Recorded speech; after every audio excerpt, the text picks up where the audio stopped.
What's going on, guys? Alex here with 814 EDC, and today I'm ready to do my full review on the Kizer Quoll.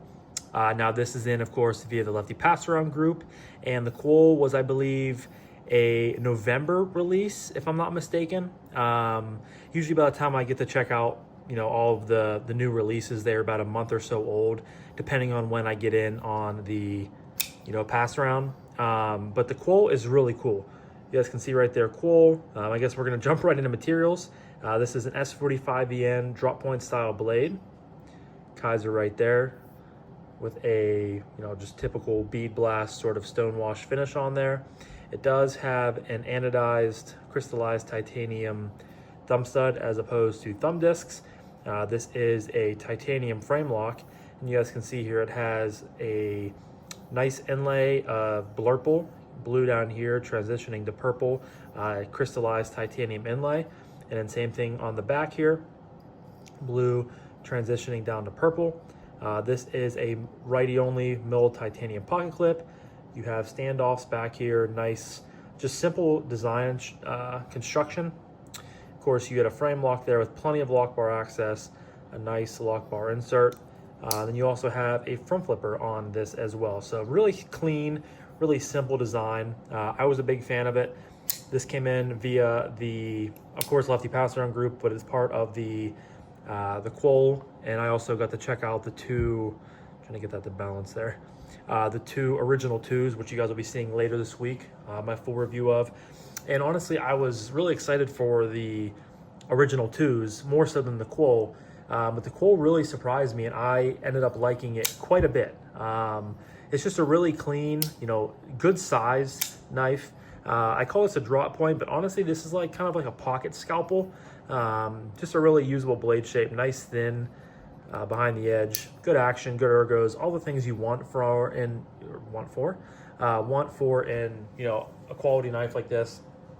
And I've said this in multiple videos before, but I feel like Kizer, from like the $150 to $200 price point, they just kill the game, because this does come in this specific variation, which we'll touch on price point exactly later, but this one does fall into that category of $150 to $200, and they just really, I feel like, have that sort of realm of the EDC world under wraps. Like their fit and finish is amazing. You always get really good materials, usually pretty good designs, and it's just cool to see them coming out with stuff continually every month that just, again, continually impresses us. And the Quoll is definitely fitting into that category.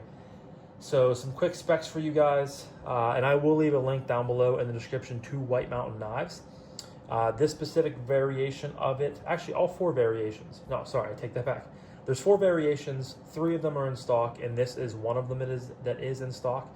And it's also the cheapest, FYI, if you guys are interested. But some quick specs for you guys.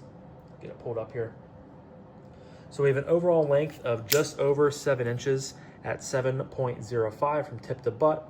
We have a blade length of 2.95, so just sub 3. We have a blade thickness of 0.118, 60 to 61 HRC again on the S45VN blade. And it comes in weighing 2.7 ounces, so very, very lightweight. You guys can see that there is just a ton of eternal milling on the inside, and you also are losing some, it is crystallized titanium. I don't know if that is I wouldn't think that that's a lighter variation of a titanium as opposed to normal tie, but you do have a ton of internal milling on the inside there. This is a Ben Talbert design, which I don't think, that might be Ben's designer, maker's mark there. Not familiar with him off the top of my head. I could have checked out or seen stuff from him before, but I believe this is the first one. Now, as far as different variations go, like I said, this is the cheapest. I'll go cheapest to most expensive. So you have the titanium with the blurple crystallized titanium S45VN. Let me look here. So they're all S45VN. I guess I'll have to add that in there. But you have this version. Then you have a titanium with a rainbow Damascus inlay, with looks like a satin blade. Then you have a bronze titanium frame with a zirconium inlay, which is really cool, and a black blade. And then you have the most expensive, which is a fully blacked out titanium frame with a Damascus inlay, and a blacked out blade as well. So again, those will be linked down below in the description if you guys want to go over and check those out. Yeah, next up we're going to talk about action. So again, I've said this multiple times before on the channel. I'm not the biggest fan of thumb discs, but honestly, this one might be my favorite iteration of a thumb disc knife. Just the location works really well. It works like a thumb stud. It works well. Great location. Just drop down, fires out. Consistent action. No blade play. Locked up really nice and tight. But just a nice, consistent, crisp detent there. Reverse flick is money. And you just get a nice, clean break on the detent, which I know when it comes to thumb discs, the detent also plays a large role in that as well. But yeah, just flicks so nicely. Front flipper works really well. You guys know I love when you have the front flippers that are higher than the frame itself. You just get really nice leverage and allows you to just fire it out of there. The detent is nicely tuned for both the disc and the front flipper. You could do the reach around, or I think that's what that's called, the reach around. Try to go 3 for 3. Oh, there we go. Do 3 for 3 again. All right, 2. And, it's the third one. But you can do it, you know, if you are more accustomed to doing that, you definitely can. The over the top is a little bit hard because you are kind of pushing right on that lock bar there, which I have not really, you can do it, but it's kind of awkward. But you are able to do it. Then you get really nice access there on the lock bar, really, really comfortable. Just drops in, drops to your thumb, one shake, drops to your thumb, some micro shakes. Very smooth, and I'm very impressed with how much access you get from that lock bar. Like, it's cut away really, really nicely. It's a frame lock, but it's kind of like it operates like a bolster lock. But a really fun knife to fidget with. I have found this thing in my hands a ton over the past couple weeks. You know, even when it's not in pocket, like I'll just sit down at the end of the night. My wife and I are watching a movie or watching TV, and this will be something that I reach for quite a bit. And I am, you know, quite a big fan of the action and how it feels, and really the size too is a great size for me. But yeah, overall, very, very happy with the action on the Quoll. Very, very impressed. But again, it's Kizer. You know what you're getting in this price range. Really anything from Kizer. Action is always on point. So very, very impressed with that. Next up is Ergos. And again, it's just a very clean, simple design. I mean, it's pretty much a straight line, and almost a straight line there. So it's a very simple design. And usually when you have simple designs, that makes for a really, really comfortable ergonomic experience. That is exactly what you're getting here with the Quoll. So I can easily get all 4 fingers on the blade, the blade's up here, on the handle. Just have a little bit sticking out of the back there, but you know, it's very, very comfortable, very neutral handle shape. The thumb disc actually is really comfortable for a saber grip. You just land right on it. It's very nice, very comfortable. You can, you know, you do have a choil you can choke up. It's kind of like I'd say 70-30 choil, 70% of the blade, 30% of the handle. You can choke up. You are right there on the edge of the blade, so just be aware of that. If you have larger size hands, you might have an issue. But that's really comfortable. Your thumb lands up here on the blade if you're gonna be doing push cuts or anything like that.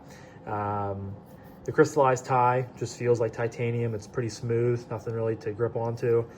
The middle titanium clip is really nice. It's flat.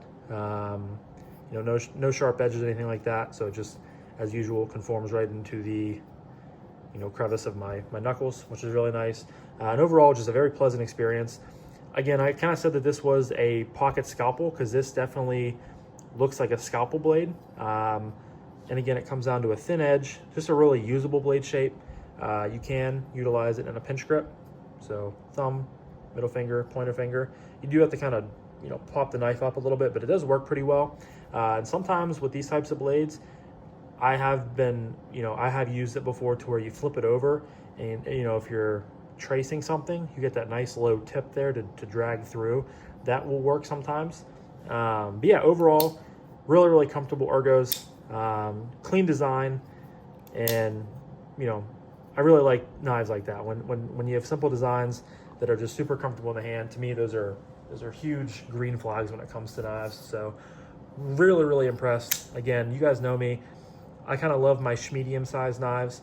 I feel like my typical, you know, my typical size knife that I really look for goes for anywhere, excuse me, from like 7 to 7.5 overall. This coming in at 7.05, so really right in that wheelhouse. But just super comfortable, super impressed with it. You know what I forgot to do earlier? I'm going to add this in right now. I forgot to do a size comparison. Speaking of like ergos and sizes and stuff, we have the Spyderco Para 3. There's my stove getting warmed up for my pizza for lunch. Got the Spyderco Para 3, and we have the TRM Neutron 2, you know, right in the same size category, very similar in size to those two, right around the 7-inch mark. So right in that, again, that wheelhouse. Real quick, want to talk about carry. Again, we got that nice milled titanium clip. Obviously, just due to the shape of the handle, it's going to stick out of your pocket a smidge. Get my Hank here. But honestly, not bad at all. I had no issues with it. I've gotten really pretty much used to stuff like this. You know, if it's based on the design of the handle, not a big deal. It carries nice and, you know, relatively deep as far as milled clips go in the pocket. So no complaints at all there. In the pocket, you have no flipper tab, no jimping. It's really just nice and smooth. Love that as far as sitting down in the pocket. It's a very streamlined design. I mean, it pretty much, the blade disappears into the handle. So it's nice and slim, thin. This could be, honestly, a really good office carry, I feel like.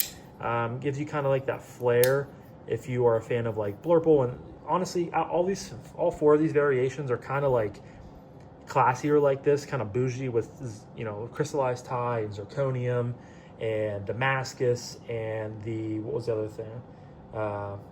Damascus and rainbow Damascus, like very classy sorts of carries. I'm not the biggest fan of crystallized tie or blurple, but honestly, it doesn't bother me too much. But yeah, carry's great. Again, nothing really crazy to write home about it. It's a milled clip from Kizer. You know, you've seen it all before. You know what you're expecting, especially when a nice, clean, simple design like that comes out. You know it's going to carry relatively well. So that leads me to my final category of price point and what I recommend this knife. So as far as recommending it, I absolutely can. I think that this was honestly one of the bigger surprises of 2025 coming across my table, of how much I really enjoyed this knife. And the only thing that's holding me back from, you know, maybe purchasing one, and maybe they'll come out with a new run in the future. I would love to see some even like more budget versions with some micarta, or even just a plain titanium without the inlay, I think would be sick. But I'm just not crazy about any of the inlays or you know, the variations of this knife. They don't really necessarily do it for me. Like, this isn't bad, but I wouldn't go out of my way to purchase this specific one just because I'm not a big fan of crystallized tie. But I think if you are and you like the blurple color scheme, then you actually absolutely love this knife. I mentioned that there are 4 different variations, and all 4 are different priced, with this one being the cheapest. This one comes in at $169.95. Then you have the rainbow Damascus at $199.95. Then we have the bronze and zirconium version at $219.95, and then we have the most expensive version, which is the blacked out with the Damascus inlay as well at $299.95. So $170 all the way up to $300. But of course, if you use someone's code like Lefty10 or any of your other creators, your favorite creators at White Mountain Knives, get you 10% off. That should save you like $17. So to get you this specific version closer to like $150. I think that's a great price. Even at full price at $170, I still think it's a relative value because, again, you're getting a titanium frame lock S45VN knife with great ergos, great action, great carryability, just a really solid EDC knife. At $170, I think is great. Like, I think other companies would easily, for, again, crystallized tie, titanium frame lock, S45VN, milled clip, would easily charge $200 plus for this. So I think that is considered a value. And again, I really hope they come out with some new variations. Honestly, just some simpler variations in the future. Micarta, milled titanium. Hell, even if they did a budget version of this in aluminum frame lock, I think would be sick. Because I do think that this is a great model. Ben, if you happen to be watching this so far and you're still hanging around, I think you have a great design here, man. Really like that blade shape. Again, kind of a pocket scalpel. Just overall, very pleased with the Quoll. So, long story short, yes, I can recommend it. If you are a fan of, kind of bougier things like this, of the 4 different variations, and I think this is going to be right up your wheelhouse. And again, fingers crossed for in the future they would come out with, some more variations, some simpler stuff for us guys that don't necessarily love the flashy Damascuses, titanium, crystallized titanium, things like that. But overall, very pleased with it. I really enjoyed it, guys. This was my full review on the Kizer Knives Quoll.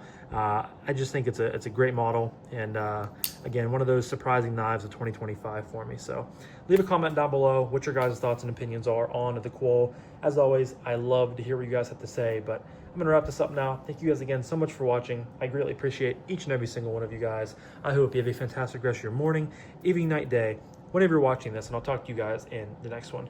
Peace.